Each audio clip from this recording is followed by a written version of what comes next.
It's alive. Oh, it's alive. It's alive. It's alive. It's alive. I see dead people. Hot shit. Here's Johnny. Stop. Fuck you too. So here we are. Hi. Where are we? This wonderful holiday season. You're starting to sound like a friend I know who constantly screams, "Where am I?" Who might that friend be? Where am I? Where am I? Who are you? That's his name. Where am I? Where am I? His name is Where Am I? We are in my studio on this wonderful Thanksgiving Day spent between brothers. Brothers. Not just any brothers. Reminds me of our uncles. Whenever they walk into a room and greet each other, they go, "Brother!" Brother. It's like they're from Thor or something. Hello, brother. Yes, brother. It's just how they address each other. Brother! But today, it's more commonly remembered as spam and cam. Spam. Come. Spam. Spum and comes giving. You can't say those words. Pretty sure that's illegal in like 16 states. Spunksgiving. Spam. Spam. Oh yeah, it's been a while since we had you guys on a episode, but I mean I think we do one every year. At least one. I think we do at least one every year, which is it's fun. I think maybe we did 2 years. You weren't in on the first year. I think we did 2 years second year, and then I think we did another 2 in the meantime. I mean, just think about it. Last one was probably chilling in the hotel, eating eggs. No, we've done I one think we more. did one after that. One more after We've that? done one more after that. Yeah, we did one in this room too. Well, thank you for having us. Shut up. Thank you. You know that I would have you boys on. I've tried to get the uncles on so many times, they're just not into it. It's alright. They don't have the attention span. It's alright. Yeah, so in order, we have 41, Acid and 42, 43, 44, 45. we have 73, which is when we did Acid and Disney. Mm-hmm. Then we have Good story time. Yep. 96. I think Frowns was with us in that first one.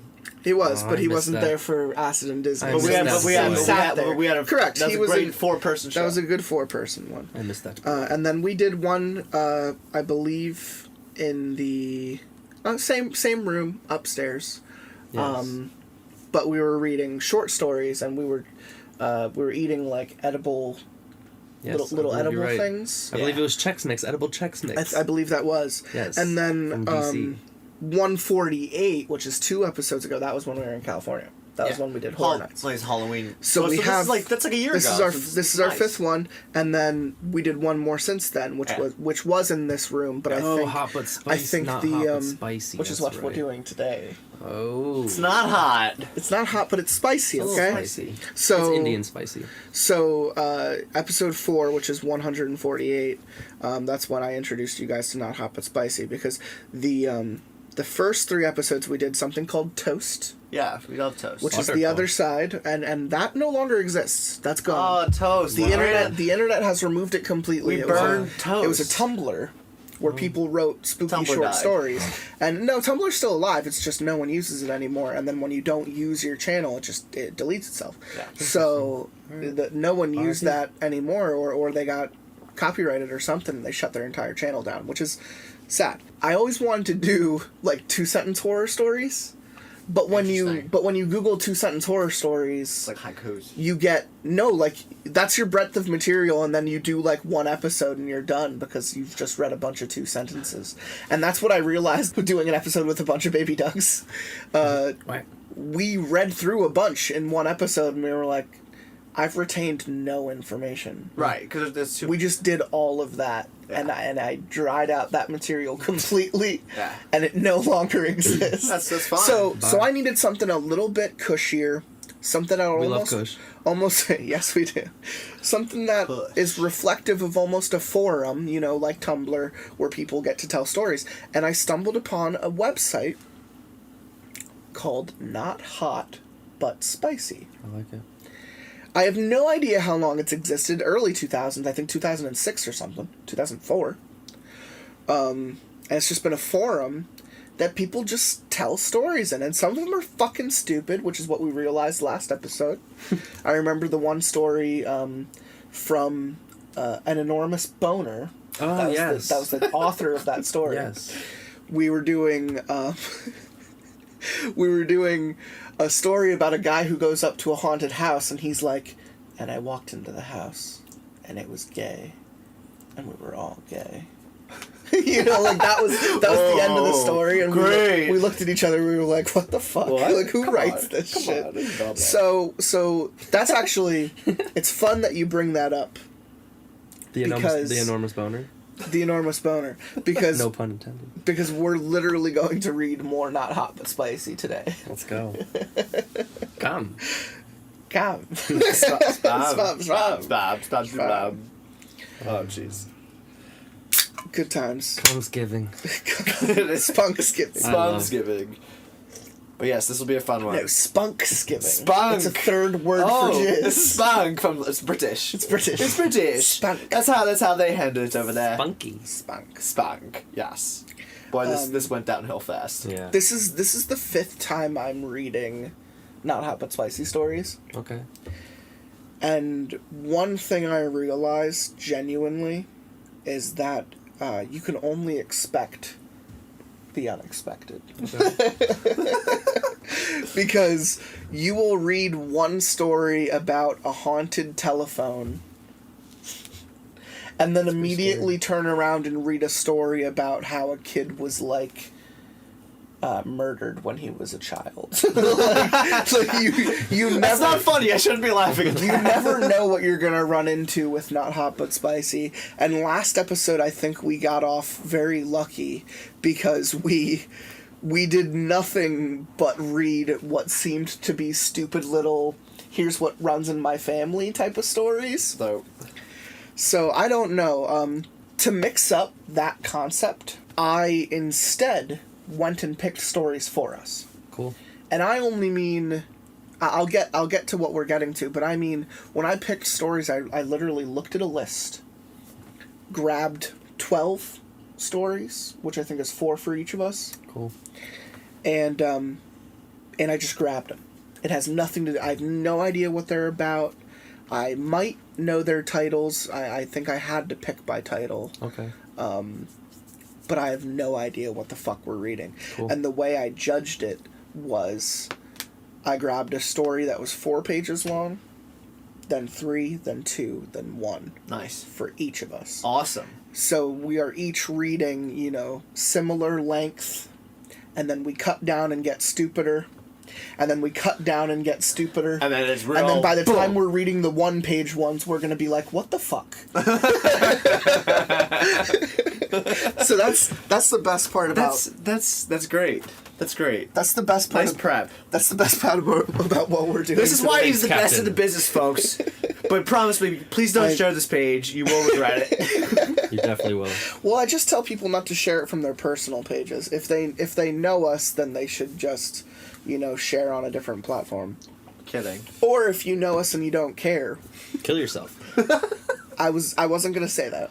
I was gonna say that at the end of the episode.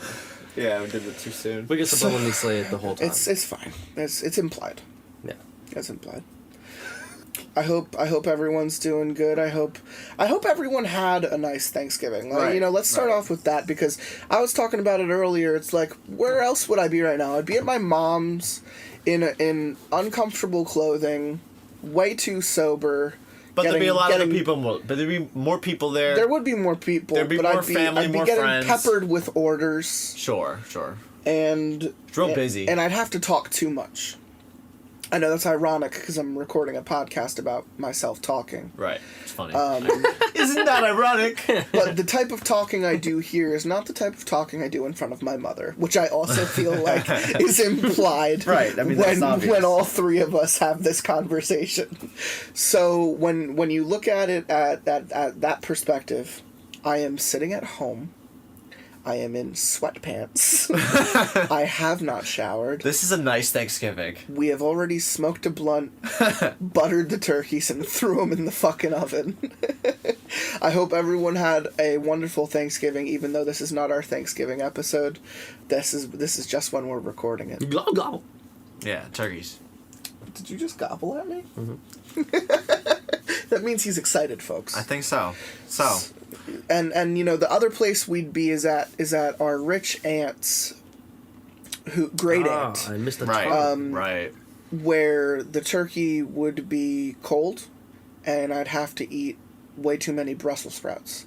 Just bad food, like Did in we ever general. tell Like the in general, story? just like terrible food. Horrible. Watery mashed potatoes. Also, at this same barn house, we got to paint the picture. It's a freaking 1800 It's a- barn house yeah, on a farm. there's a bunch of horses and stables and Nay. The person that owns it had like big land. eight of these like Japanese Big chin trucks dogs, where around. everywhere you would look, there was a Japanese chin. And after a while, you're like, oh my god, there's like 8 Japanese chins around here, and I Yeah. can't really handle this right now. She also had a husband that looked like a Japanese chin. Chang. And he stole money from little children. Well, he playing was a- chess. Or, Playing some poker playing or some something. poker. Yeah. Hey, you do what you gotta do. Hey, It's the everyone's hustle. got a side hustle. Did you know that's a stereotype? Is the Chinese Yeah. love to gamble because Oh, hell they yeah. can't in their home country. Oh, hey, It's illegal. you ever see the Sands? It's illegal in China. Sorry, Wind Creek. Yeah, no, whole buses of Asians get dropped Oh. off. The last Tell time me I was about there, we gambling. were on cocaine. It was the 3 of us. Good times. Good time. Good times. I would But- go there. I would like to go there again, not Corona and not on cocaine. So Is what I one wanted to other say. one other just amazing story from said Thanksgiving. Thanksgiving. These are family that we don't know. They're It's like- they're it's like distant. second cousins? Second cousins of second cousins. Like it's It's like our- aunt's cousin. It's like Yeah. mom's. No, it's like mom's cousin. right. We've But- seen them but, like 4 even times then, in it's our like, how lives. related are yeah, you? Yeah, we're not. But so we're going to this place. We don't know who we're going to interact with, and this guy comes up to us, and it turns out he's like a fire dancer. Yeah. And he yeah. looks at us and he was Yeah. like, "You didn't know there was a performer in the family, didn't you?" And then proceeded to like fire dance at Thanksgiving, and it Yeah, was just that's like hot. it was really interesting. So, Com looks at the guy and goes, "I bet you didn't know this, but I swallow swords." And he was just like, "Ah, I just fucking forgot him today. We could have had a great duo." And he was just And we haven't seen him since. If only I have. yeah, right. Like what I would've swallowed what swords are with them. what are these I what always are these felt- family experiences that we have? Frowns was there for that He year. was. I feel he like was. I could feel swallow a like I feel sword. like he's the one who we should have pushed forward to say was a sword swallower. Yeah, he could definitely. It's a missed opportunity almost. Yep. Yeah, Frowns is. Miss you, Frowns. You know, I don't know if I do. Where'd you go? I really don't know if I do. He likes to yell at me and tell me that he's hungry, and he says he says stuff like This is why you don't want Does he children. meow? How are you? Frowns hungry, and then he goes, Papa feed Frowns, and I can't do go that. You and I can't do go that. please stop. You make me not want to hang out with you. He's literally a cat. You make me not want to have you here, and that's a shame because you're my best friend, and I shouldn't want to be away from you. Is this why you don't want children? Absolutely. No, that definitely goes hand in hand. It's do you want children? I don't want Of to be. course. I don't You wanna want be children. I don't wanna be I don't responsible really for want anything other than I don't really want myself. children. So I date someone Man, with their own yeah, it's kids, gone, and sorry. it's because they're not mine that I would feel even less responsible. So you know, I can take a partial responsibility. I don't want the whole thing because of me. I don't want it to be my fault. Exactly. I don't want to look at that and be like, Oh shit. What do I do here? I'm looking at like a little kid who's just like standing in the yard like with a watering can, but instead of watering like a plant, he's just watering like a pile of dog shit. And we're like, oh, well, that's my son. So Wah wah it's wah. a special one. my son's definitely And gonna then, be special. Lucas. And then Yeah, he takes my an son- AR-15 to the closest high school. You know, no thanks. Oh, No thanks. My kid's You know, gonna I be always retarded. thought he was messed up. I didn't think he would do that. I didn't think he would do that though. Not making light of that situation at all. We're probably going to delete that out of this. No, I'm saying that's an inherent thing I worry about. I don't want to be responsible for whatever fuck up I create. That's a good point. So, That's a good point. you know, I'm with you. I'm okay with that. But I do think if it happened on accident, I'd be like, sure, we can put a collar on it. Keep it in a cage or something. Yeah. As long as you replace the newspaper every couple of days, we're fine. Definitely. There's some really nice cages you can Feed get. some scraps. Some scrap Taco Bell. Whatever's left in the bag. Has anybody ever locked you in a poop cage? I don't think so. Not a poop cage. I've never been in a poop cage, but I know that there are people that No. enjoy poop cages. A closet in the basement, I think. I know for a fact that I've been locked in a dog cage at one point. Wolf. Did you poop in it? No. Oh, okay. Did you get pooped on when you were in the cage? No. Good. So we're not in a poop cage. Okay. It's good. Good news. I just know for a fact at some point in the past when I've walked in to clean any of our various dog cages. Oh, yeah. Someone has walked in behind me. It was probably even Sure. walked in behind me, and just literally closed I could see it. You're in a dog cage closed the now. crate, Yeah, and then just of course. walked out of the garage. It's fun. Well, I have fingers, so, you know, you can just reach them just right through and just Right, open we're it not- back it's out. not- It's fun. I wish I did. I wish someone locked me in It's funny because even the cartoon of you literally has amorphic floating hands. Yeah, no fingers. No, they have fingers. No, you don't have arms. You have hands. Just hands, no arms. No, just hands. Yeah. You think I can still masturbate? That's what Well, friends yeah. are I mean, for. Oh, that's what I have spam for. That's what hands friends are Come for. spam. We both have hands. That's okay. Oh, Jesus. Just How's your Jesus how's your Christ. Thanksgiving going so far, guys? I'm high. Yeah. There's that. That's about it so far. Having a great day. It's beautiful outside. Got a dog on my lap with my bruvs. Bandana Jane. Bandana Jane here. Bandana She forgot Jane. to bandana. No. Oh, she's such Nestled. a loving duck. Nestled. Safely under our tree. Oh, Can we get a quick shout out for your new PC setup? Yeah, it's Oh, looking real dope. I feel like I've been shouting it out Oh, pretty okay, much cool. pretty much every episode Well- because it's a beautiful piece of machinery. Yeah, it's nice. Gonna add to the list. It's dope. Yeah, it's fun. I like the colors. I like my screen. My screen is fun. It's real good. Playing I- games. I've been recording a lot of games. I know I showed you a little bit of Yep. my ghost footage. How can we see some of those the games? second episode. Oh yeah, it's a fun reminder. You're gonna go to our YouTube. You're gonna Ah. search Lots of Pasta the channel on YouTube. Buy It's our on merch. YouTube. If you're listening to this, then that means you're on Spotify, iTunes, Google Play Podcasts, or possibly SoundCloud or Mixcloud or one of the other various online. How many fucking applications. clouds do we need? We're on a bunch of clouds. Yeah. I'm high as I'm my own cloud. Are you? I am, cumulus? as Kid Cudi I'm a would cu- say, I'm a I am cumulus my cloud. own cloud. Ah, hello. Same. Do you rain often? Cloud bustin'. Oh, So Nice. Cloud busted. Busted, I- No, it was I'm Buster busting. Sword, not busted. I'm busting It's cloud. a song. I know, but I just dropped the Final Fantasy VII rep on you. Right? So, yeah, we've been playing Phasmophobia, which is up on the YouTube. By the time you're hearing this episode, there might be 2 or 3 of those episodes on there. Cool. I love Phasmophobia. And I am currently recording a series with Deputy Dewey called A Way Out, which is basically like 2 prisoners working to get out of Shawshank Redemption together. Oh, and then, shit. And then they're Deputy Dewey. on the want. They're on the run from the cops. I could show you guys a little bit of that footage because we were recording it. There's some Phasmophobia. I'm a phasmophobic. This is me and the dude drop. EA. We're escaping from jail together. Dun, dun, You dun, play side dun, by dun, side and you tell- dun, oh, shit. dun, You tell the dun, same dun, story. dun, Damn, he dun, got a dun, booty. dun, dun, So dun. he's over there and I'm Are you- on the right. Are you gonna go I'm- jack up this security guard I'm real Leo. fast? Oh, you know me. Oh, he strangled him. You know Oh, me. knocks I'm his ass I'm out. not gonna shit. He refuses. He's like, I'm not violent. Is what he would say. He's deputy. You know, he's Deputy Dewey. It's not on a flight. There's one point where we're running. Slippity slide. Oh, he's falling down the hill. Please be the good one. Please be the good one. Oh, it's gonna happen here. Oh, he jumps. Oh. Will he make it? Will he make it? You have to grab each other's limbs. What limb? No, will he do it? No, he's fucking done. Oh, he misses it. He falls to his death in the cavern and does not escape. So the first time we got to that scene, he jumps through the air and you could just hear could hear Dewey in the background say, "You're gonna let me fall, aren't you?" And I immediately let go of reaching my hand out to save him. It's like. Funny. Yeah. So A Way Out. We've been playing A Way Out for a couple episodes. I know that I'm gonna post that at some point.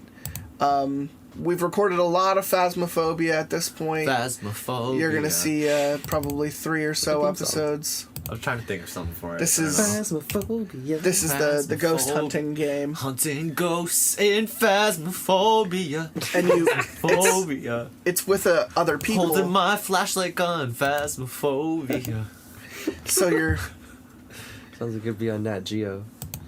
You know, there's a lot of. All that I'm trying to say is. There's a lot of good content on the YouTube. There's some good content on the YouTube, and you're missing out if you ain't over there. You know, giving us those likes, those views, those subscriptions. You want them to subscribe to the YouTube. That's all I'm saying. I do too. That's all I'm saying. I agree. Has anyone ever called you a cheddar goblin? No. But Well, it's a. let me be the first. It's an actual. Thank you. Yes. It's an Actual box of. Mac and cheese. Yeah, I believe there's. From Devane. Sponsor us. So that's fake. It's from a movie. Sponsor us still. It's from a movie, Mandy. Take it out. And they actually made the macaroni and cheese Nice. Shapes. to promote the movie. Yeah. That's And, good. That's good well, storytelling. Whatever And- company put it out, send us more. Ripped. It's dope. Yeah. And it's all just based off of a movie. Nicolas Cage. Yep, Nicolas Cage. Very good movie. It's awesome.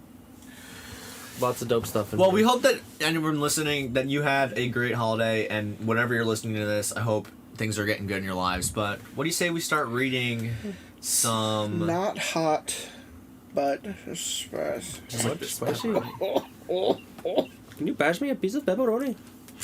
Thank you. That's spicy like my gut. Why?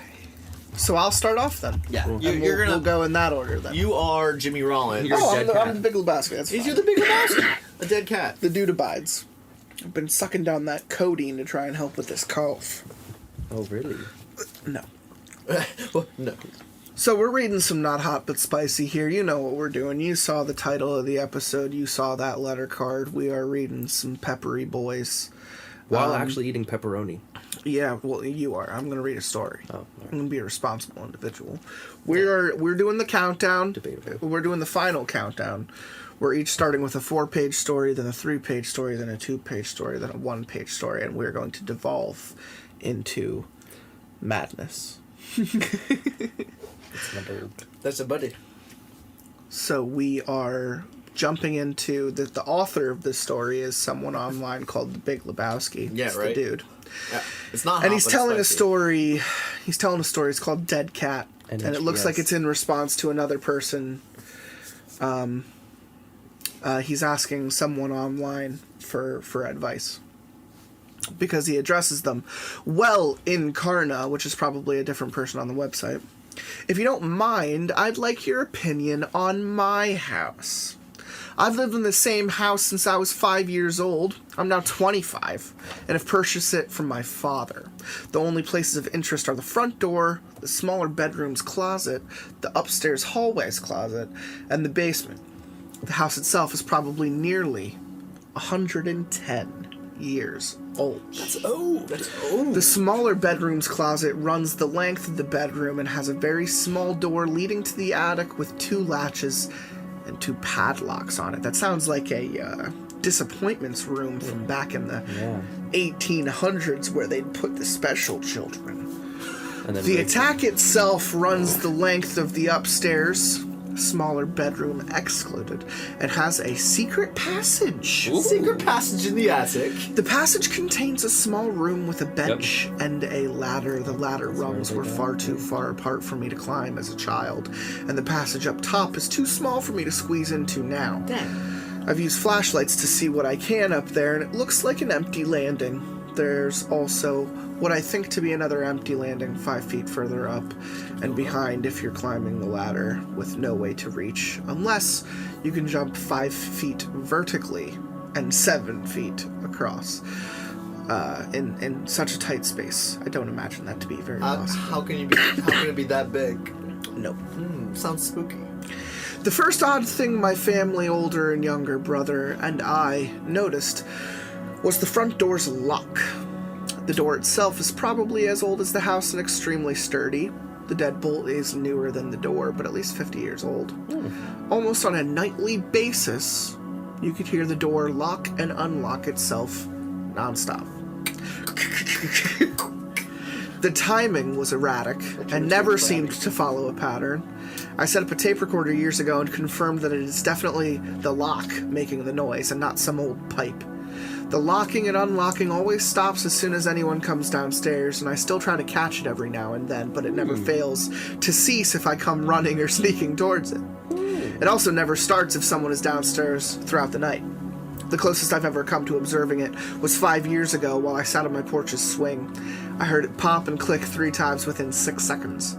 I stood up and faced the door, but it stopped as soon as I turned. I sat back down and heard one last click as the door unlocked itself again. That door's fucking with you, bro. It's funny. It's a funny door. The asshole behind it. The basement always gives off a strange vibe, as I imagine most basements do, but it's not very threatening. I remember going down there once shortly after we moved in to catch a quick glance of my recently deceased great-grandmother smiling at me from between the washer and dryer. That's terrifying. I was 6 years old then, so I wouldn't be surprised if that was just a childhood delusion or something else easily explainable. The upstairs hallway's closet only had one strange incident, but it scared the crap out of me. I was 12 at the time and was woken up to a strange sound. It sounded exactly like 2 marbles clicking together. The sound came from the hallway itself, just outside of my bedroom. I turned on the light and the noise stopped immediately. I looked around and found nothing and turned the light back off. The clicking started back up again almost instantly, but was much louder and faster. This time it managed to wake my older brother up as well. I turned the light on and decided to check out the hallway again. My brother must have assumed I was the one making the noise because he turned the bedroom light off before I could reach the light switch in the hallway. And as soon as the light went out, I heard 3 clicks and a crash. I lunged at the switch and turned the lights on and was amazed at what I saw. The hallway's closet door was open, and all the clothes that were hanging in it were on the floor. The 12-foot wooden pole that the clothes hung from was still intact, but all the clothes were completely blocking the door. I went downstairs and slept it off. The next morning I checked it out and discovered all the hangers were piled up in a neat stack against the back wall of the closet. Of course, I got in trouble for the whole thing. Of course you did. Ain't that just the way? The closet that was in our bedroom, the one with the attic, was and still is the most messed up place in the house, though. Fucked up. I hate to break off on a tangent, but this is important. We had 5 cats when I was a kid. It's a lot of cats. That was the oldest one, Smokey. Was Smokey. more of a dog than a cat. Cat dog. Followed me everywhere. I had a paper route, and the cat would follow me the whole route, even during the coldest of Wisconsin winters, which is fucking Cold in in Wisconsin. Yeah. He used to climb up the ladder of my bunk bed in a very loud and clumsy fashion nightly to sleep with me. This cat would not leave my side ever. And when I was 15, he stopped coming upstairs. He'd still go into the basement, so I know he didn't have a problem with stairs. I tried several times to carry him upstairs, and he'd get so scared that he'd attack me. This cat never even scratched me before this. This cat also hated other animals. It would attack dogs triple his size on sight, as well as other cats. In November of 1996, both my brothers and my father went up north for deer hunting. My mother was out of town visiting her sister, and I was 16, home alone, because I was fairly well behaved. The second day of having the house to myself is the weirdest thing I've ever seen started. My big, fat-ass, all-white, long-haired cat, Boris, went missing. Oh, Boris. I thought he possibly got stuck outside, even though he never attempted to stay the night before. I figured he'd turn up in the next couple of days, and I was right. The fourth day of having the house to myself was a normal school day at first. I decided to steal my brother's car for the day and drove home for lunch. I finished eating with half an hour to spare, so I decided to play with the cats. I found 3 of them, but couldn't find Smokey anywhere downstairs. Not Smokey, too. I decided to check upstairs for the off chance that maybe after a year and a half he had enough courage to sleep in his old spot in my bed. And when I got to the hallway, I saw Smokey's tail in my bedroom facing the door. I entered the bedroom and he immediately began to shriek as loud as a cat can. He was facing the closet door, which was open. I always kept it closed. The damn cat didn't even acknowledge my presence in the room, and I started to panic a bit. I forced the cat downstairs and found my father's extra-large mag light and headed back up to my room, and Smokey was right on my tail. I knew something was wrong at this point, and the hair on the back of my neck stood up. The closet was dark and cold. It was always ice cold, so I didn't think it was abnormal, but the stench was overwhelming. We had a freezer in our basement that a cat unplugged while we were on vacation, and roughly 200 pounds of meat had spoiled within it. The closet smelled worse, much worse. I turned on my flashlight and pulled the light fixture's cord, and of course the damn bulb was burned out and my scared ass wasn't going in without more light, so I got another bulb and replaced it. And then I found Boris. Oh, God. He was laying down against the back wall of the closet, exactly where I found the clothes hangers in the other closet.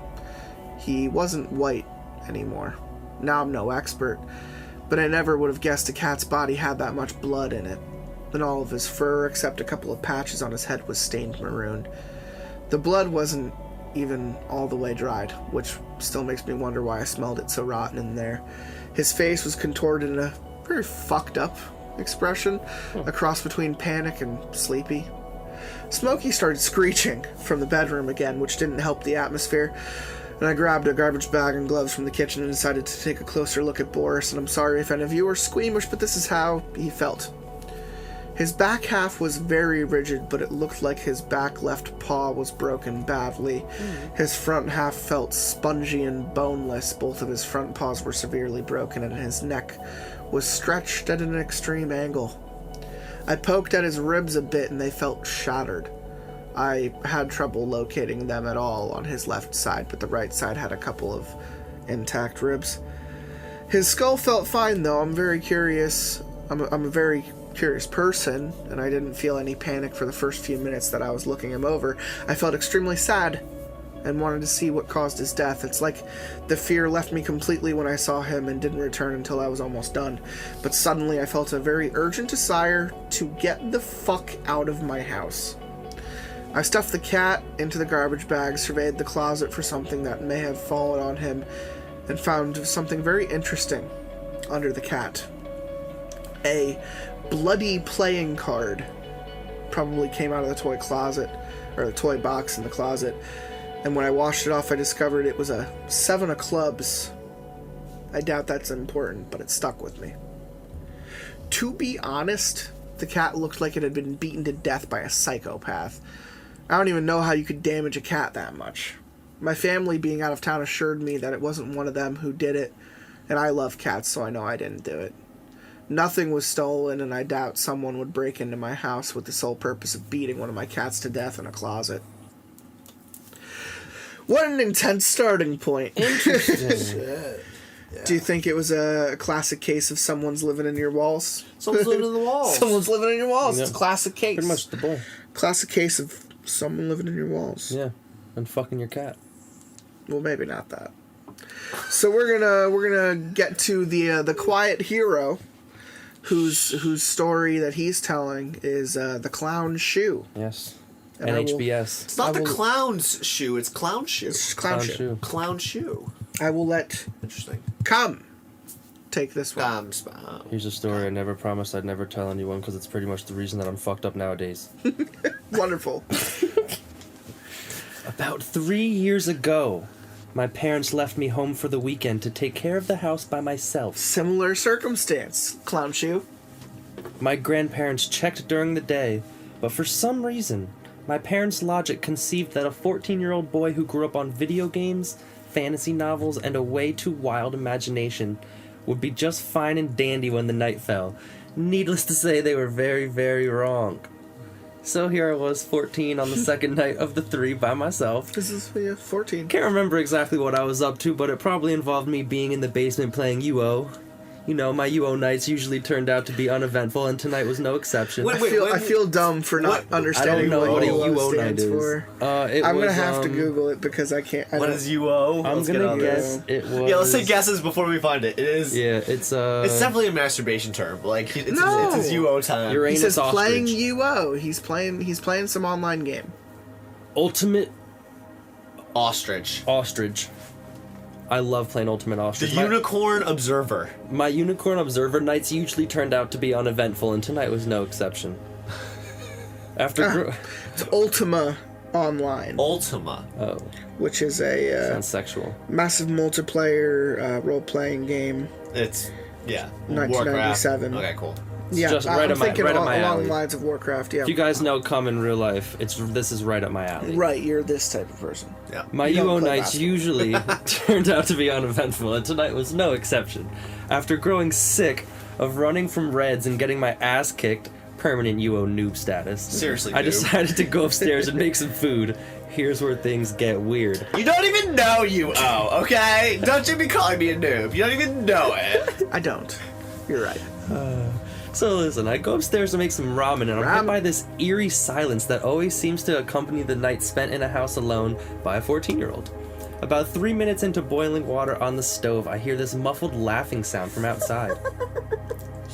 Okay, no big deal. Good drop. It's a good drop. Okay, no big deal. I'll just ignore it and focus on the ramen. I love some fucking ramen. Ramen's the best. I Delicious just had some ramen. last week. Have you ever been to Rocky? We gotta take a trip there. That's what I just ordered from, too, yeah. So, Yeah, Alright. I've Okay. definitely had that before. Delicious ramen. Your Delicious 35 ramen. cents of noodly goodness will ease my mind. 30... Oh, is that The laugh- kind of ramen? All right, But yeah, the yeah, laughing starts again and is cut out abrupt by something crashing against the window. Cry. I freak out. And after hiding in the corner for a few minutes, straightening my head out, I tell myself, it's just a bird. Don't freak out. Yeah. But if we know what's real, birds are not. So at this point, I decide I just He's a need to bird look denier. outside the window and make sure nothing is wrong. I am presented with the view that I'm very accustomed to. A grassy hill leading down to the lake I live on, moonlight sprinkling across the water. Was it sprinkling? Sprinkling across. Sounds pretty Night nice. sprinkling. Bliss of my childhood years spent here. Oh, he's just having a night. I tell myself I'm okay, and that there's nothing wrong here. I'm just a stupid 14-year-old that has read too much Tolkien. I love Tolkien. It's good. I take one more look across the yard to make sure that I can get back to my ramen, and that's when I see something. Behind one of the largest trees in our yard, I see a figure glaring back at me. I blink. The person disappears. Panic hits me like a brick, and I freak out. After hiding behind our kitchen counter, Oh my god, I forgot. I'm hiding behind the kitchen counter and I begin to feel vulnerable. So I grab the closest two weapons that I could find in the moment. A kitchen knife and a broom handle. Not gay. Just want to make that clear. It's not gay. It says I it. just grabbed the broom It handle. says it. In a rush of adrenaline, I run outside to the porch in order to straighten things out. I tell myself again I'm not afraid, that I can be able to take care of this fucking idiot who's playing these pranks on me. Short walk around my house reveals no scary pedophiles or Good. trespassers, Good. and I begin to calm down again, cursing myself for being so childish. Stupid 14-year-old boy. Start to walk back to the porch. I forgot that I'm boiling my ramen, and so I take a quick glance back at the kitchen window. My kitchen light flicks off for 3 seconds, and then turns back on. I blink. Did I just see that? If you've ever had the feeling like someone's in your house that you know you have a few options beyond. A, facing this shit by yourself, or B, calling the cops and feeling like an ass, then you probably know what I was going through. Adrenaline kicks in again, and I know I have to go back inside. You're gonna go face this thing with the I think so. kitchen knife. Yeah, I want my Yeah. ramen. All right. It's 35 cents. I want my ramen. After pacing back and forth a few minutes, I decide it's now time to strike. I'm going. I rush inside, shout out, I know someone's in here, you better get the fuck out. And I actually believe that I now have frightened any person who has the balls to walk into someone else's house unwelcomed. That was scary, wasn't it? Get the fuck out! Get the fuck out! You don't even know it. It's in your house. Get the fuck out. Slowly making my way from room to room, I turn on every light I can. Clearing out the first floor? Clear. And then upstairs, clear. I feel worse and worse because I know there's only one place left to check. The only place I've been avoiding. The basement. Bad things. No, just lock it. Yeah, I'll say whatever's down there's down there, yeah. Fuck it. Yeah. My basement really isn't that threatening though, except that it only has one exit and about 4 closets. I open the door to downstairs and flick on the light for the stairs. I make a quick look and start praying to whatever god there is out there that I will see no one. Yeah, you're fucked then if you're praying to God. Luckily, there was nothing to see, and so I build myself up and prepare to make my way downstairs. What sucks the worst about my basement is there's a stair light and a downstairs light. The stair light can be turned on from the top of the stairs, but the downstairs light can only be turned on by forcing yourself to go downstairs and face the darkness. And so, with a broomstick, not gay, and knife in hand, I slowly make my way down the stairs. A quick look in the darkness yields no intruders, so I begin to feel a bit safe. Finally, I hit the bottom of the stairs and force myself to do the one thing I dread the most, turn on the light. The room lights up, and then I see a thing I will never forget as long as I live. In the middle of the room is an oversized clown shoe, left with the laces undone. Once again, I blink, and this time I presented with no clarity. The shoe is still there, a clown shoe, in the middle of my fucking basement. At this point, I completely lose it. I lose my fucking shit. In a rush of tears, I sprint downstairs and grab the cordless phone. I run out into the middle of the street and call my grandparents. I tell them that I need to be picked up immediately. I don't know if they made out a word of what I said, but they agreed to come. We'll get there. We'll get there in due time. The next 10 minutes... There's a fucking clown! A clown shoe in my fucking house, Granny. Please Technically, come. it's just a clown shoe. You haven't seen Please it. come. That's a good point. You It's a haven't clown. seen the It's a clown. clown shoe. It's true. The next 10 minutes were really the longest 10 minutes I ever spent in my fucking life. All I can remember doing is pacing back and forth, broomstick, not gay, and knife in hand, sobbing and shaking like a baby. I stared at that house for what seemed to be hours, praying to God that some psycho would come out to get me. I needed some fucking closure here. Needless to say, my grandparents showed up and took me to their house. I didn't sleep at all that week and refused to step foot in that house ever again. I remember telling my grandparents and later, my parents, some fabricated story that someone kept knocking on my door, and I just freaked out.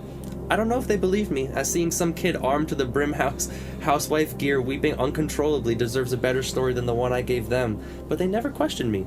Of course I had to ask my parents if they ever found anything weird in the house. They said of course not, and shrugged off the bewilderment in my eyes. I was absolutely crushed. I know I didn't imagine that shoe. I saw it.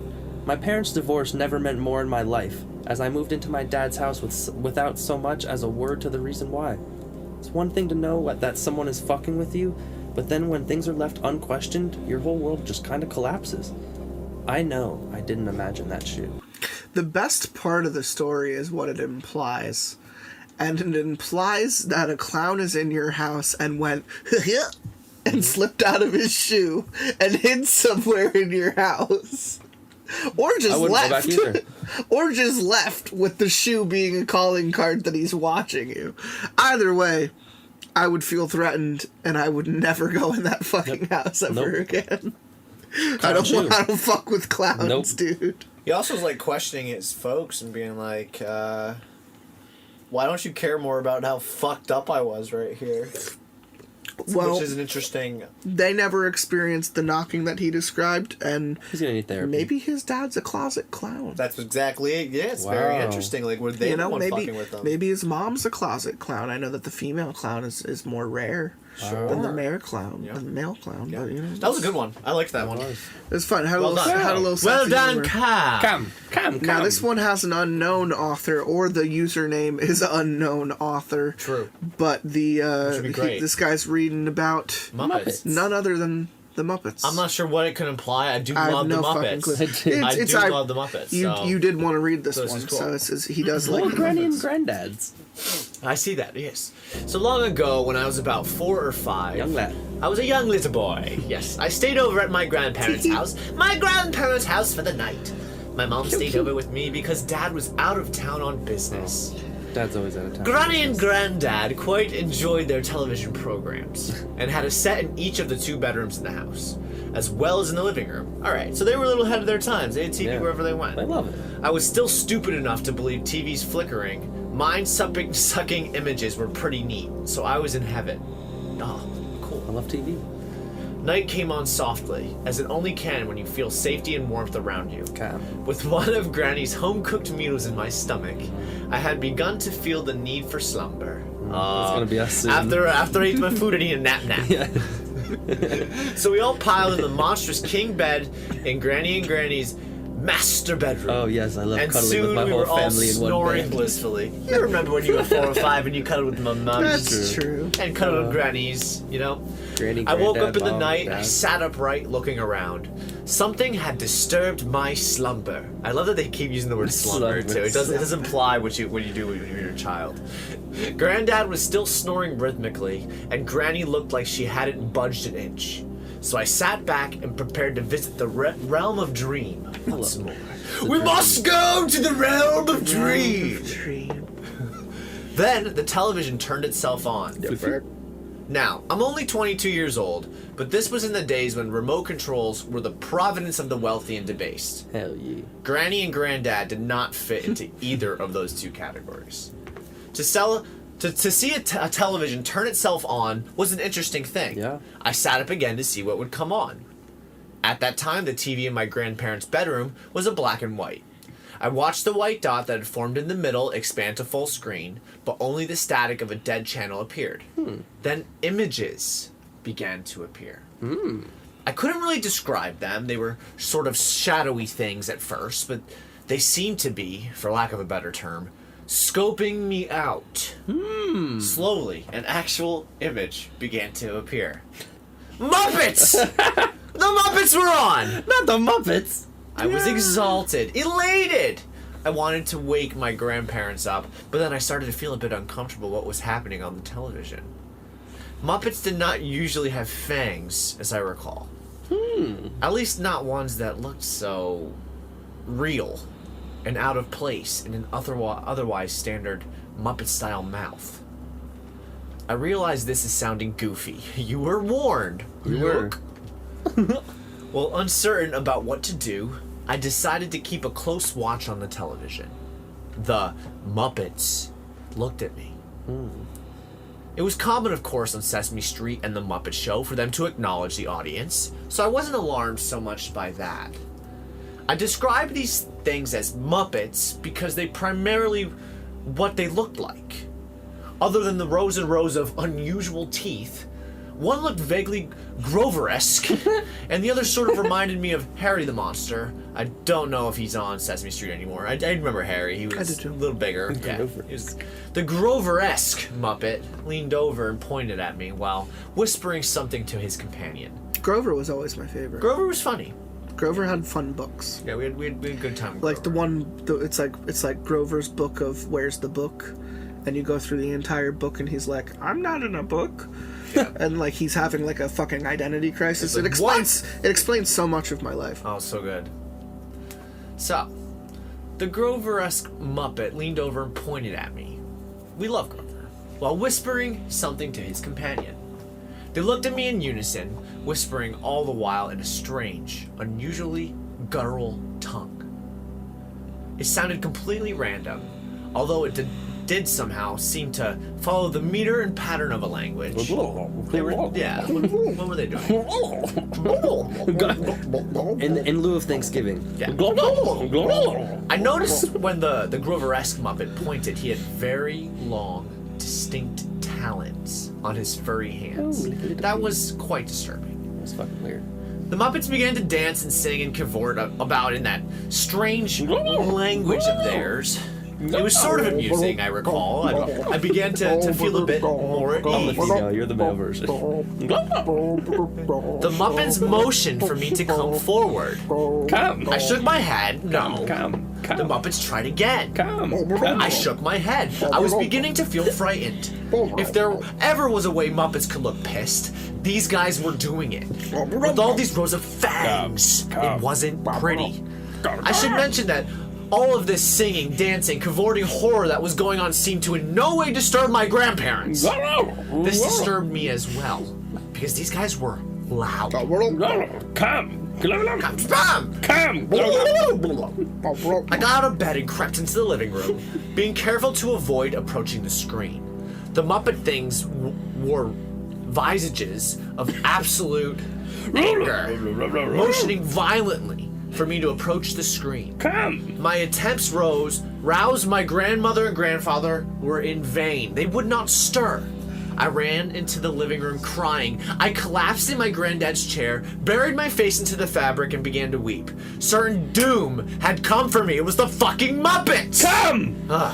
I looked over at the television in the corner of the living room. It had already begun to turn itself on. Jesus. The shadow forms that had dissolved into the Henson-styled horrors already beginning to flicker across its surface. I screamed, rooted to the spot, but as the scream left my lungs and two grinning, fanged faces burst into being on the television screen, faintly, and then with increasing tempo, I heard footsteps. The things in the television looked worried, swirled into their shadow forms, and were gone.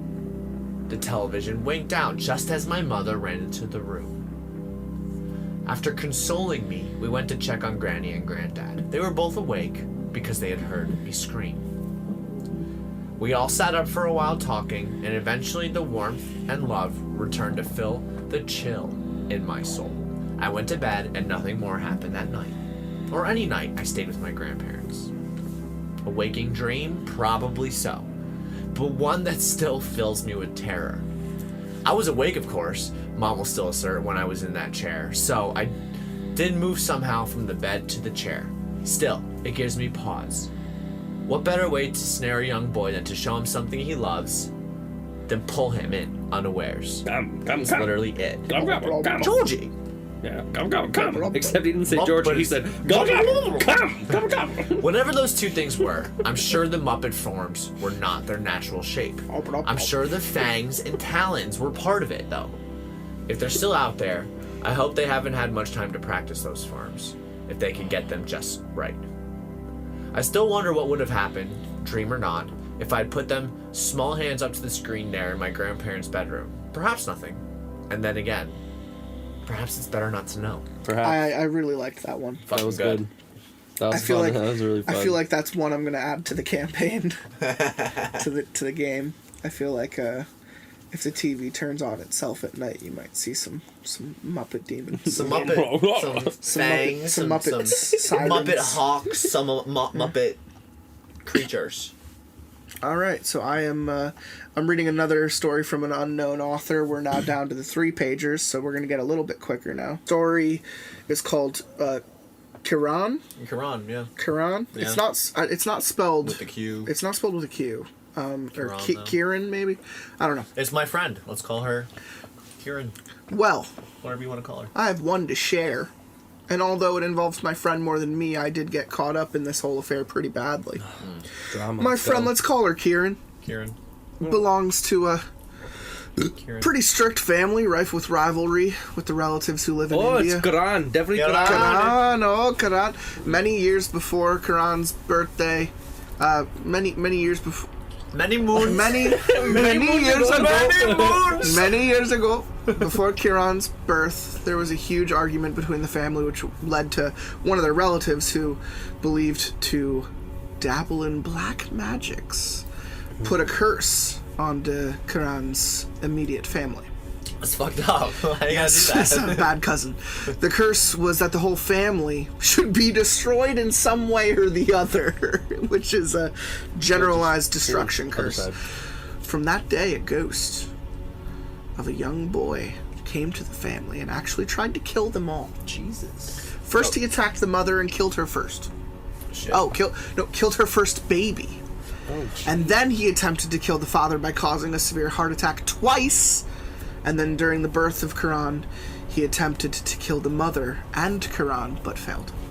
The ghost vanished for a short period of time, and soon they discovered strange things happening in the house. A room in the house where the father suffered a heart attack suddenly became a mass of paranormal activity. For instance, blood or some sort of blood-like fluid would seep up through the floorboards, and the ghost of the boy could be seen in the house trying to lead the children away. Eventually, they had this ghost exorcised and they moved houses, thinking it was all over, but it got much, much worse. Coming up to the present day, there had been what Kiran describes as a demon. quote-unquote daemon following the family. Kiran in particular was followed by this demon. I suspect it followed her because she is the child that should have been murdered and she lived. The demon watches over her every night at her window and is a pure vortex of evil and blackness.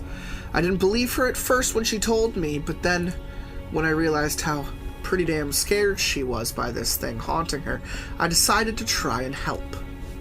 Since I had recently been practicing astral projection, induced lucid dreaming, I thought... that's what you've been practicing. You've been practicing astral projection induced lucid dreaming. I do that all the time. I'd rather practice. I've been practicing. I thought that I could Fuck you, guy. I thought I could perhaps, find out what this demon was. Yeah. Oh, yeah, you know what? I'm suited for this. Fuck you, guy.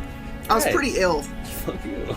at the time, sick. Pretty fucking You shut killer kickflips. And because You of my skate too? inability to sleep, I found it much easier to project or enter a state of lucidity. Somehow I entered a state of concentration purely by accident, and when I could see outside of Kiran's house, I attempted to call the demon out to me instead to see if the whole thing was real. Come to me, demon! Come on me, demon! Then the most Come terrifying thing I have ever witnessed happened. Demon come. I saw a shadow move across the top of my window, and it startled me at first, but then the shadow approached me right next to the window, and I could see its exact form. For some reason, it couldn't get into my house. Kiran also said it couldn't get into her house either. But God, it tried. All the windows began rattling. There was tapping on the glass and all horrific noises. Bitch. I was pretty scared for my parents rather than my own personal safety.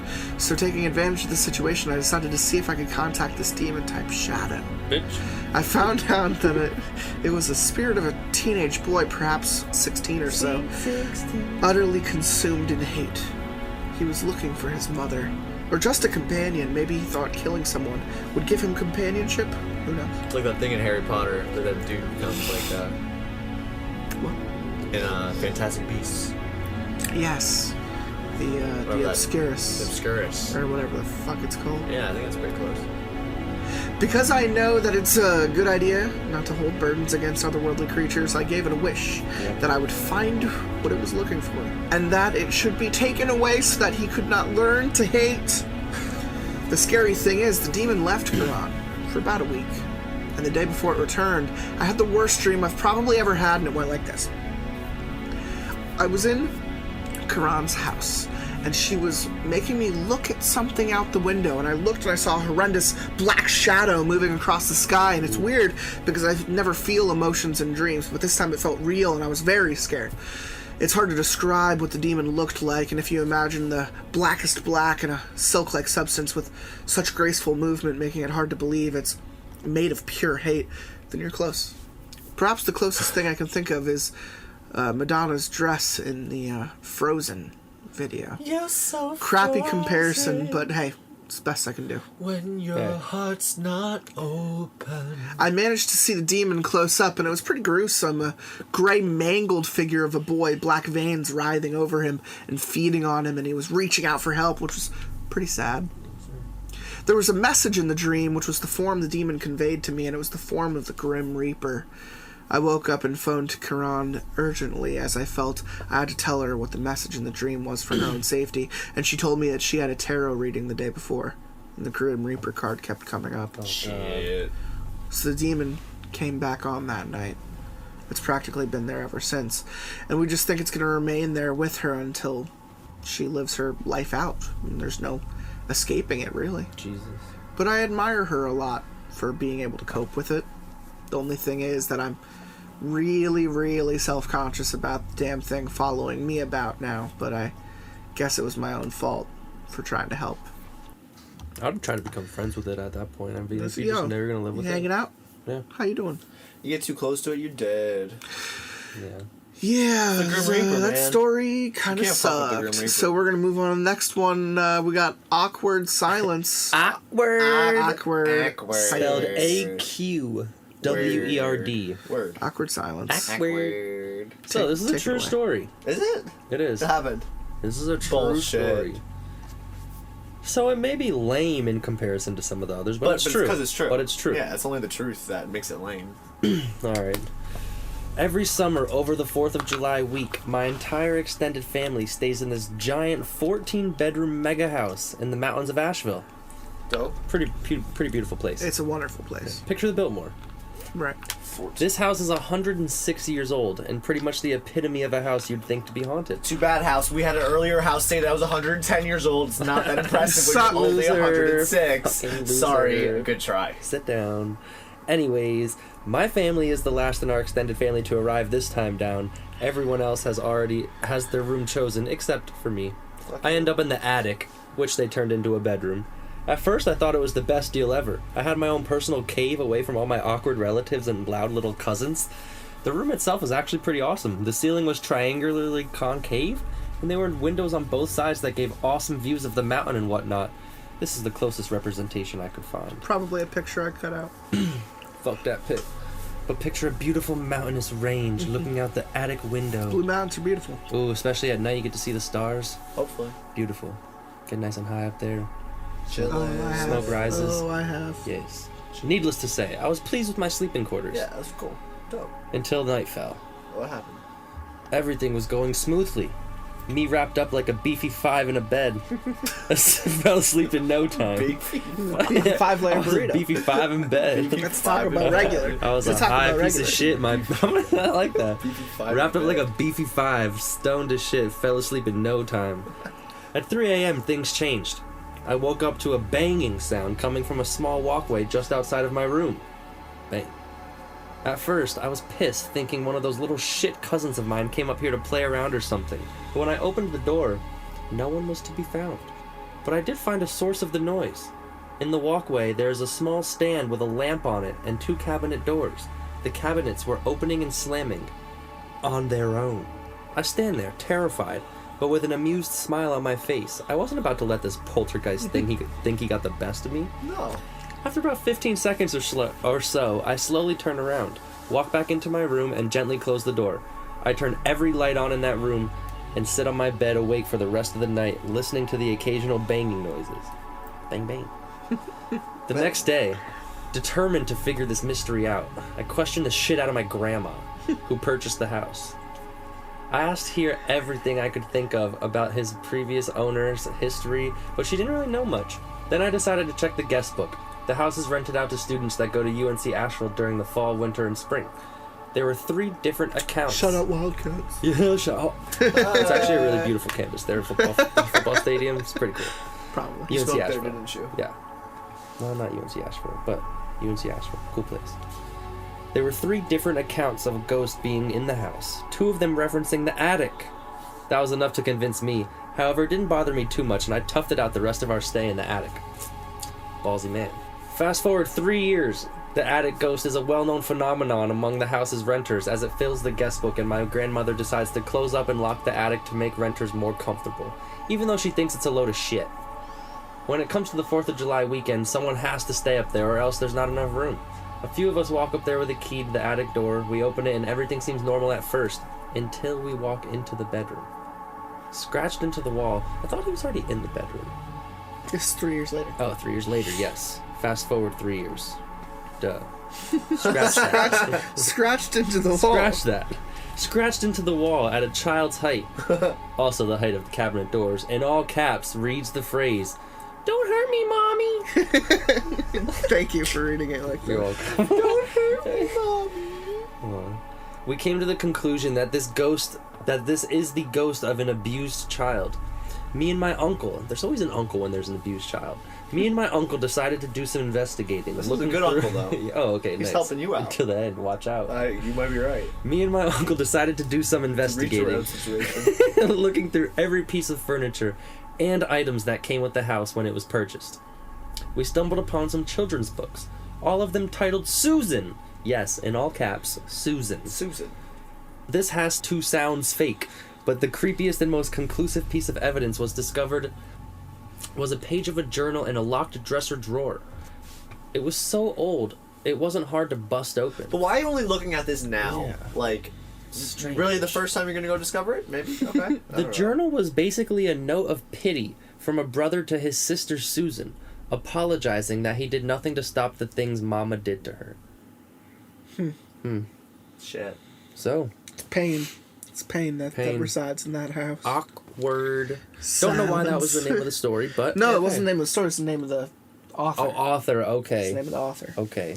If there's a first name, it's always going to be the person who wrote the story. Sometimes they just tell a story and they don't have titles. But that was a true story. The user's name was Aqwerdsilence. True story.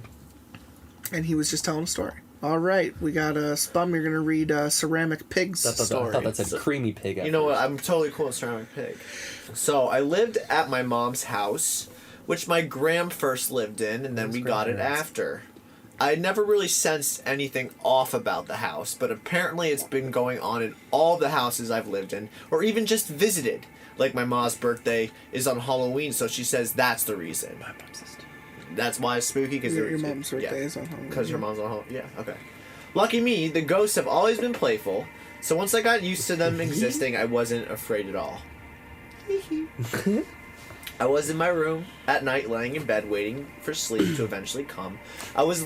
come. Come, every story has grandparents and come. Come. It's grandparents and come. Can't say that. I was laying flat on my back with my legs somewhat spread apart. Out of nowhere, I felt the weight of someone kneeling on my bed between my feet. So my foot, knee, you get me? There's something in between. There was absolutely no one there. I was facing in that direction, no shadow, but I absolutely felt the weight and could see the cover stretch down. It scared the hell out of me. Talking to my mom about it, and she said it was ghosts, so nonchalantly, it was ghosts, and then acted like I was silly for not thinking of it. While I was talking to her, I kept hearing voices, but like they were whispering down the hall. Couldn't make out anything they were saying. Yeah, I just tried raping that kid. It was fucking awkward. You mean little Frankie? Yes. God damn! Tight little butthole. You raped Frankie too? Another time it was like 2:30 in the morning, and I must have napped in the afternoon, so I was wide awake, and decided I may as well tackle the sink full of dishes while I had nothing else to do. You know what? It's 2:30. I'm gonna go wash some fucking dishes. The kitchen has a door which leads down a couple of steps to the door to go outside. Laundry room, there's a sub-basement. This door is usually open at least halfway because of all the traffic it sees. As I'm washing away, I hear the door open about an inch or two, which causes me to pause. No one in the house is awake, not even the dog. Then I hear it go back like an inch and a half, then open more, close some, open, close, open. It went on for a few minutes, and if I held my hand 6 inches on either side of the door, it probably didn't move outside of that. But the pattern it moved in was random, and it was never had done that before, nor had it done it ever again. I couldn't chalk it up to wind, because it wasn't particularly windy, nor were there any open doors or windows. I just walked very still and quickly to my room and laid down until I fell asleep. Anything else I experienced there was mostly lights turning on and off at their own will, partly to annoy me along with things going missing, then magically turning up later. My mom, Graham, and friend of the family who lives with us all have their own experiences within the house. Hearing things crash, then going to check out the damage and nothing was broken. Graham. Having ceiling fans turn on by themselves. Ma, family friends. Seeing a hand... Seeing a hand go to turn off the alarm clock. Family friend. I liked the idea that even the ghost thought it was too damn early. Hearing voices, children running. My mother had that. My sister is starting to come around too. I think she has mentioned having her own experiences, but not saying specifically what they are.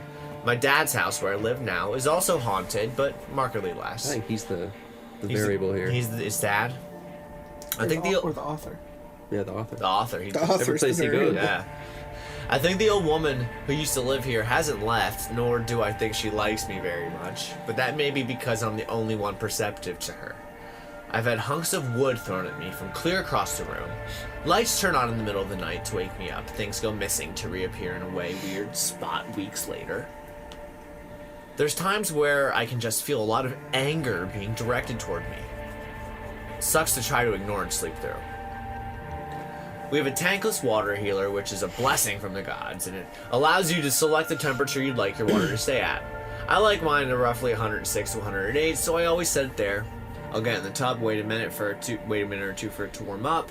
Then it doesn't, I run the box tank check, it's down to 100. The thing is in the linen closet next to the bathroom and is no way accessible to any of the cats, but when you're the only one home, and the thing can be set to 116 plus, it's easy to chalk up the ghost that already doesn't like you.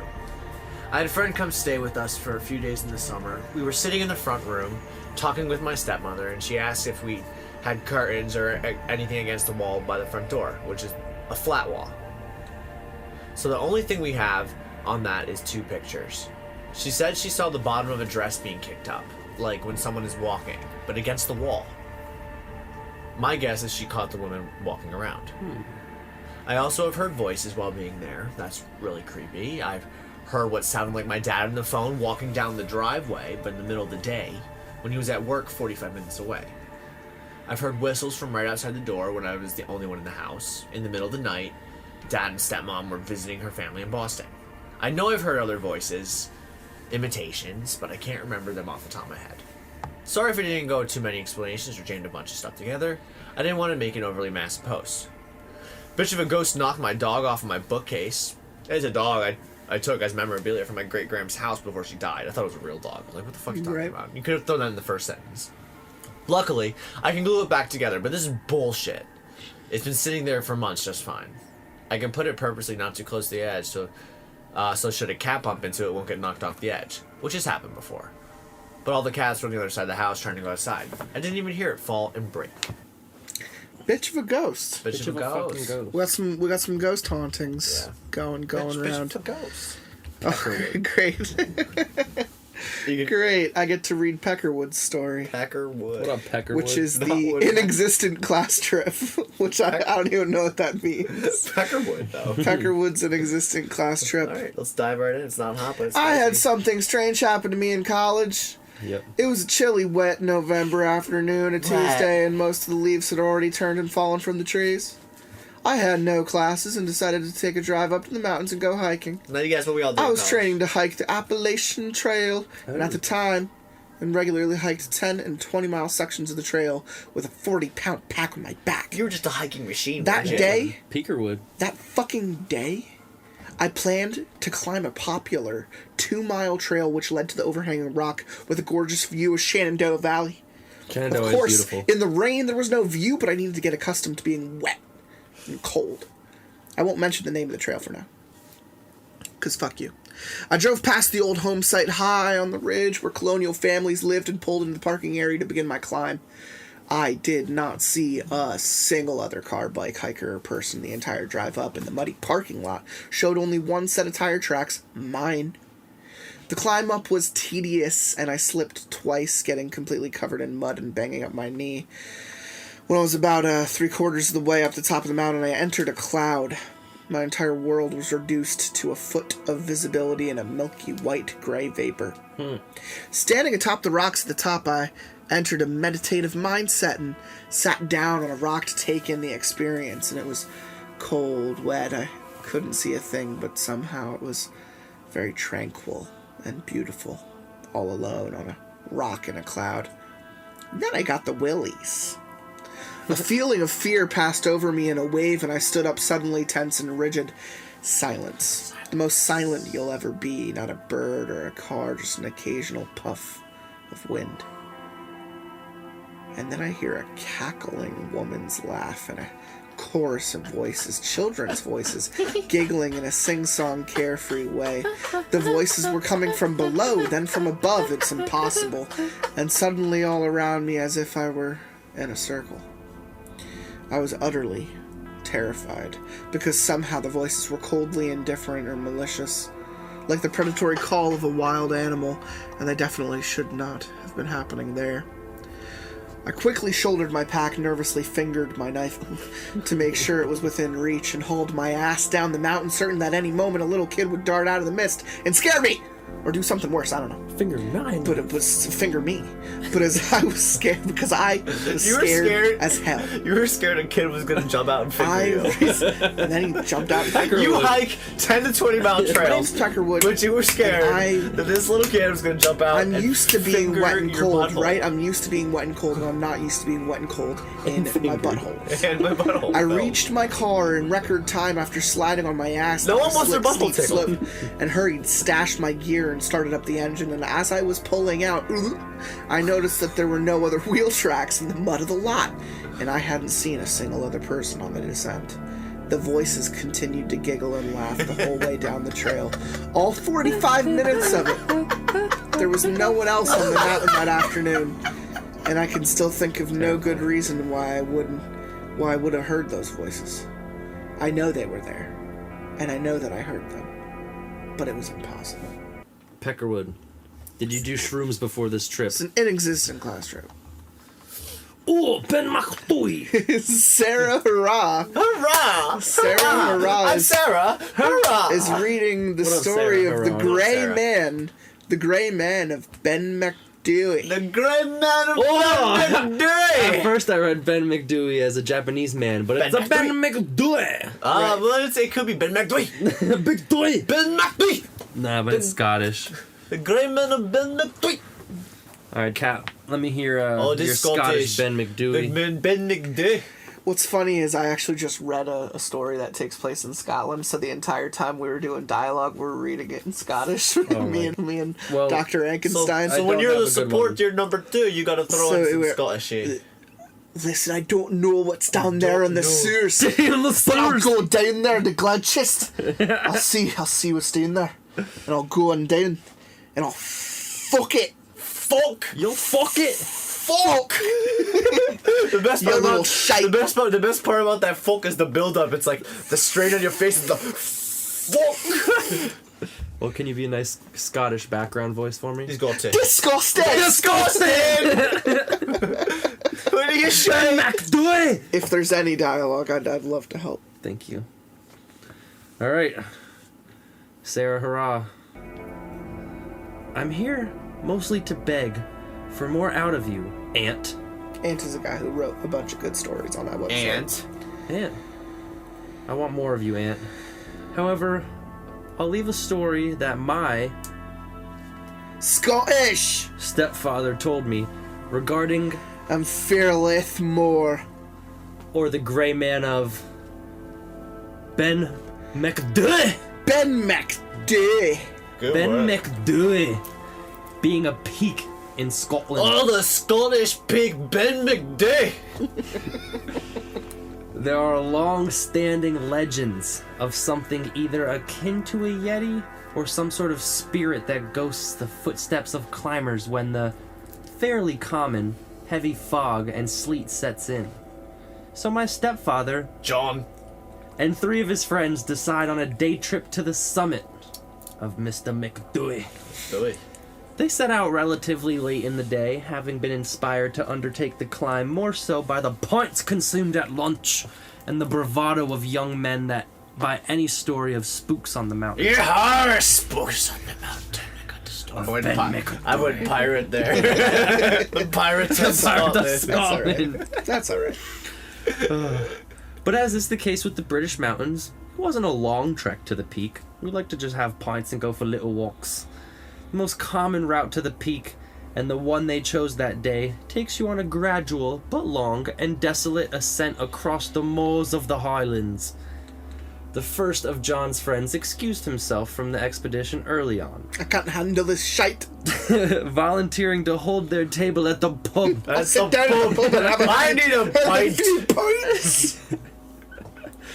And wasting no time in disappearing down the slope as the remaining 3 ascended higher to the already gathering gloom. Fuck that! Now the thing with fog is, along with its ability to disorient and isolate visually, it also distorts sound. The wind over distant crags can sound hauntingly close, and the clatter of disturbed rocks terrifyingly so. But this was as much of a test of their testicular fortitude. Yeah. Testicular fortitude. Big balls. Yes. Of Ben Macdui. As a way to kill an afternoon. So they laughed a bit and to keep the dread from creeping in and continued. Ha ha ha ha. Oh, we have big balls. Testicular fortitude, if I do say so myself. Yes, call me Lance Armstrong. Haggis! Haggis! Then the wind kicked up, the fog swept in with vengeance. And so they lost friend number 2! Oh no. Who never even gave an excuse, just stopped mid-stride as another lick of fog cut off his view of the group. And with a strangled farewell and turned just short and ran back down the mountain. Fuck that. John and his last mate, wonder what his name is, Come. with what amounted to, John and his last mate Come, Yes. with what amounted to a scoff and a shrug, decided to double the effort and make the summit in good time. They set a quicker pace and fell easily into the rhythm of their footsteps, gaining ground, one not more than 6 inches from the other in the dense mire. The pattern of the footfalls became so familiar that neither one could later remember when it was altered. At first it was easy to dismiss as another trick of the wind and fog working at their tired minds, but as the third set of footsteps moved undeniably closer, John's last friend grabbed his arm. Sorry, mate. Come back down with me now, or you're on your own.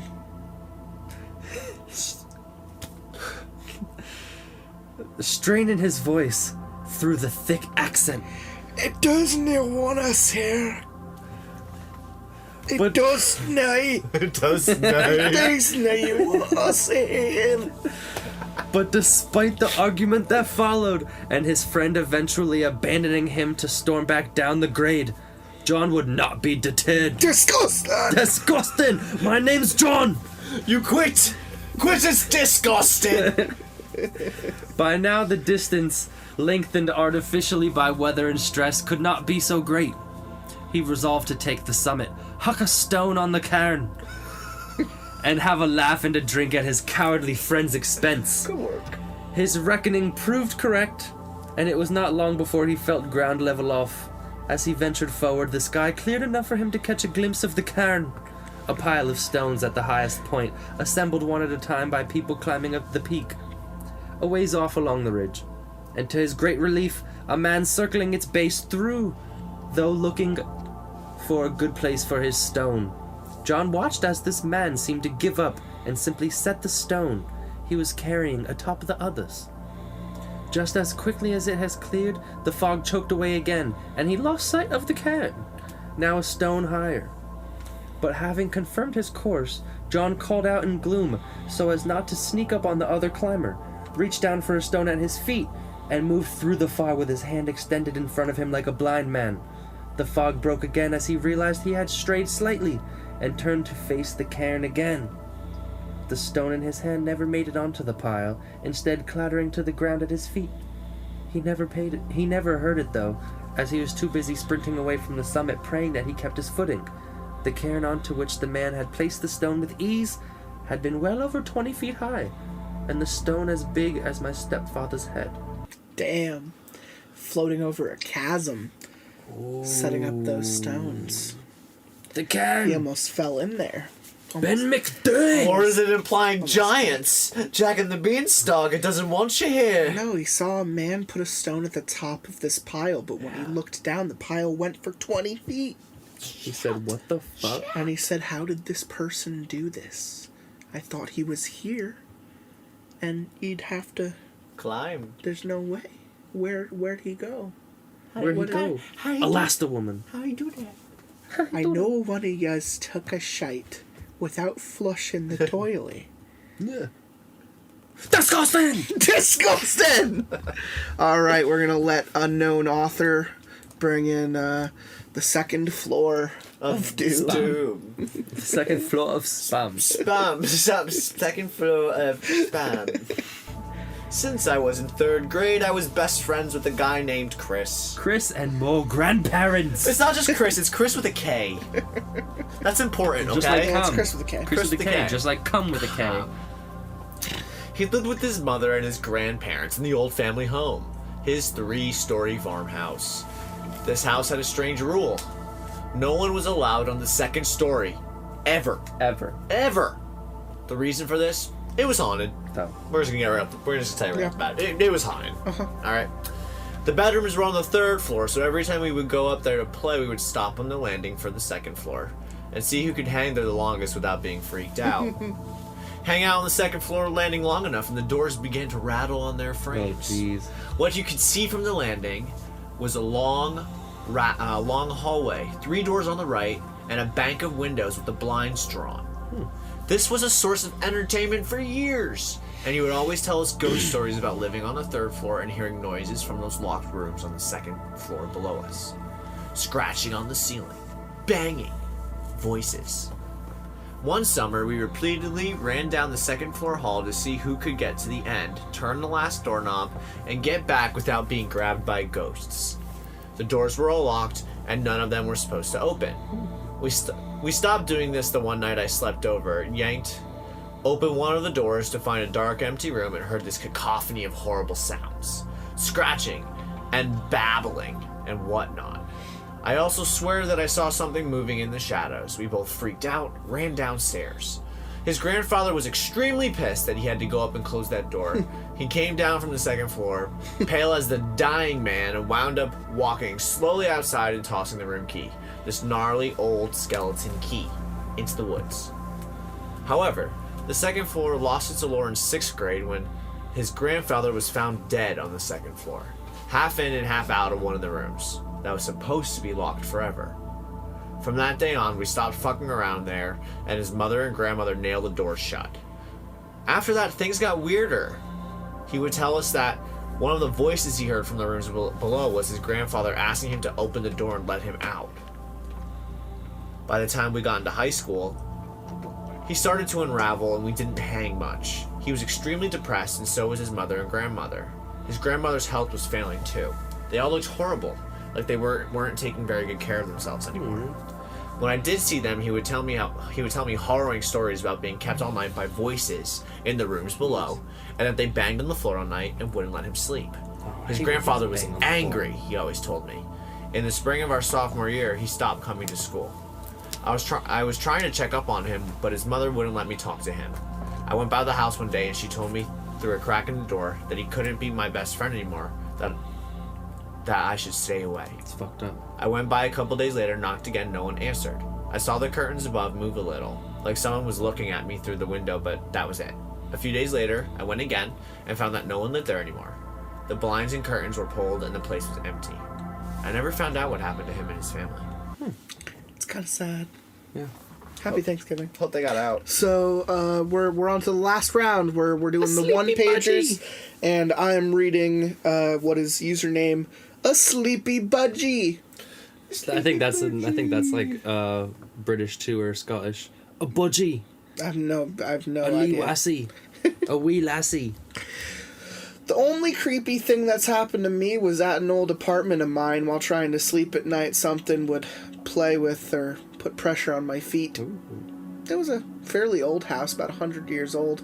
I was kind of groggy each time it happened, at least two, because I was using sleeping pills to get to sleep. But it happened more than once, so I know it wasn't the meds. I was too tired to really freak out, which is something I'm thankful for.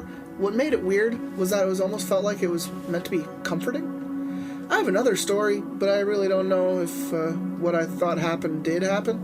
It was a few years back, and Ghost Hunters, the show, was fairly new, and all these ghost hunting groups started to pop up in my city, and I decided to join one. The only investigation I did was in a house that belonged to a local university, and it was the music building or dorm for music students or something. It was pretty old, around 100 years. However, sometime during the history of the house, someone was murdered. People living there said it was haunted, and it became a bit famous. It was just a regular investigation, I guess, but the fun part were all the electronic batteries that kept dying. People kept changing them, but it didn't matter. I was sitting in the piano room, and I thought I felt something touch the back of my head and like the tip of someone's finger or something. Just a little tip of But a finger. I don't know. It could have been the power of suggestion. I really wanted something Penis. creepy to happen to me. I didn't go on any more investigations after that, not because I was scared, but because I was a student working 2 jobs at the time. Had no free time. I told my aunt that I went on this investigation, and she told me that was a really bad idea to be dabbling in the spirit world.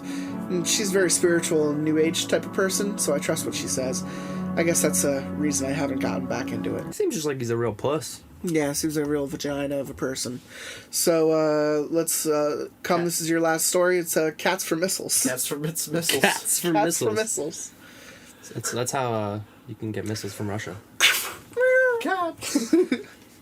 So, I've been noticing strange things in my apartment lately. Strange things in my apartment. First off, the screws on the bathroom refuse to stay in place. I frequently find the screws from my light switch and doorknob unscrewed a good 1/4 inch. I've lived in this apartment for over 2 years. When I first moved in, the crawl space entry in the laundry room was sealed over with paint. In the last couple weeks, though, I've noticed that the paint seal has been broken, and it looks like someone has moved the door. I now find that doing laundry makes me extremely uneasy, as if I will burst out of the crawl space any minute. Something's gonna come out of that fucking crawl space. Last week, I found one of our folding chairs folded in the middle of our dining room. My fiance explained it away, saying the cat. My fiance explained it away by saying the cat had knocked it over, but I had a sweater sitting on the seat of my chair. The way a folding chair works, the sweater would have ended up underneath the chair. Instead, my sweater was sitting predominantly on top of the chair. I've noticed other things, like when no one else is home, I'll sometimes hear clatter in the bathroom sink, similar to when someone drops a bottle of makeup. I could always say it was the cat, but every time it happens, the cat is curled up in bed or on the couch with me. Not much of a ghost story, I know, but it's been enough to freak me out for the last few weeks. Lots of ghost stories. Spooky, spooky, spooky, spooky. Where are the missiles at? And then Doodles McIdiot. the last story What a way is by to end. author Doodles McIdiot. Great way to end that. Oh, Doodles McIdiot. Doodles McIdiot. Stupid loser.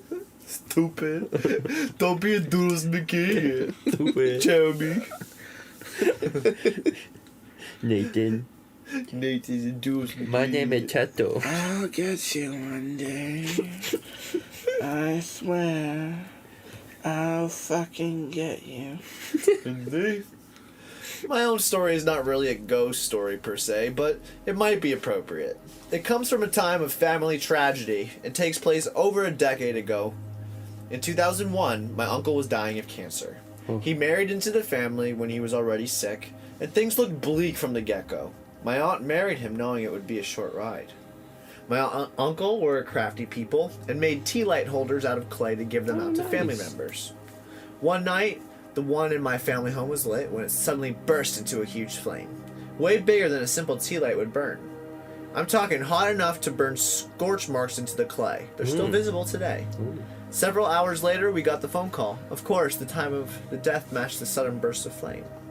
My uncle had been the final stage of his life for a while, and he was completely dependent on life support. That day had been a gorgeous spring day, and he had decided that would be a good day to die. Apparently, our candle holder wasn't the only one that burst into flames that night. Another aunt told us the same story. It was probably the oddest story told in our otherwise level-headed family. Yeah, he went out with a bang. Literally. You know? That's a good. It's good. I mean, the stories really didn't get that much more random, even though the length changed.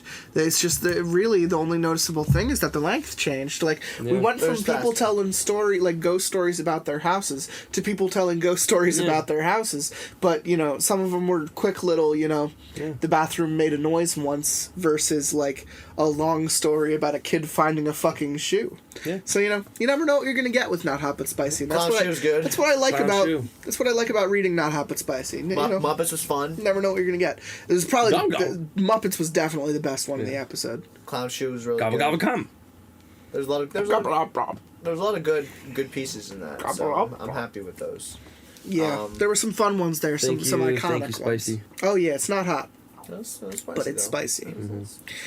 So yeah, give that website a look if you liked what we were reading today. There are huge amounts of stories on there. I only kept the small ones. There are some 16 to 20 page stories on that website that I had to cut because they were just too long to include in these short compilation episodes. But anything that is like, I think 8 pages or less I kept, so we will always be reading various length not hot but spicy stories, and you never know what you're gonna get. It's a mixed bag.